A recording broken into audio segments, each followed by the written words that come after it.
आज बल्ल मेचीको झोलुङ्गे पुलमा चढ्न पाइयो चट्ट पारेर। अस्ति पनि आएको थिएँ, चढ्न पाइनँ। रमाइलो भइरहेछ होइन? यता ढुङ्गा छ नदी देख्न सक्नुहुन्छ। अर्कोचोटि आउँदा चाहिँ नहुने अग्लोमा छौँ नि हो हामी। अनि कम्ती अग्लोमा छौँ किन कुदाइराखेको टङ टङ टङ।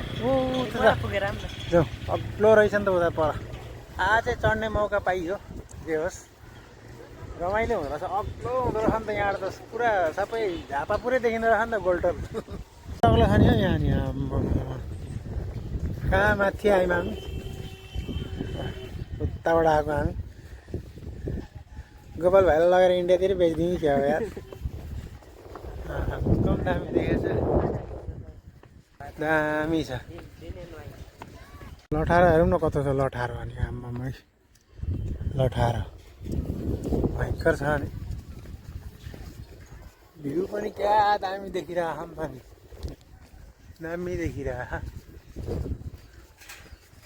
नेपालको झन्डा ठ्याक्कै यहाँनिर बिच हुँदो रहेछ उता र यता चाहिँ। हामी अहिले ठ्याक्कै बिचमा छौँ, यता र यताको बिचमा।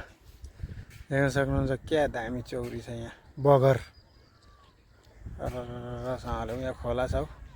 पानी पनि टन्नै रह नि त त्यहाँ त, गहिरो छ त्यहाँ। नआउने हो गोपाल भाइ? अर्कै दिन नआउने गरी आउने ल। आज पुरा रिङ्गाटा चले जस्तो हुँदो रहेछ है। यहाँ यत्तिकै हल्लिन्छ, पुरा रिङ्गाटा चले जस्तो भयो यहाँ त। तिमीलाई रिङ्गाटा चले जस्तो भएन भाइ? त्यस्तो अग्लो छ यार रिङ्गाटा चल्ने खालको यार। थ्यात्तेरी पुरा रिङ्गाटा चले जस्तो भयो क्या।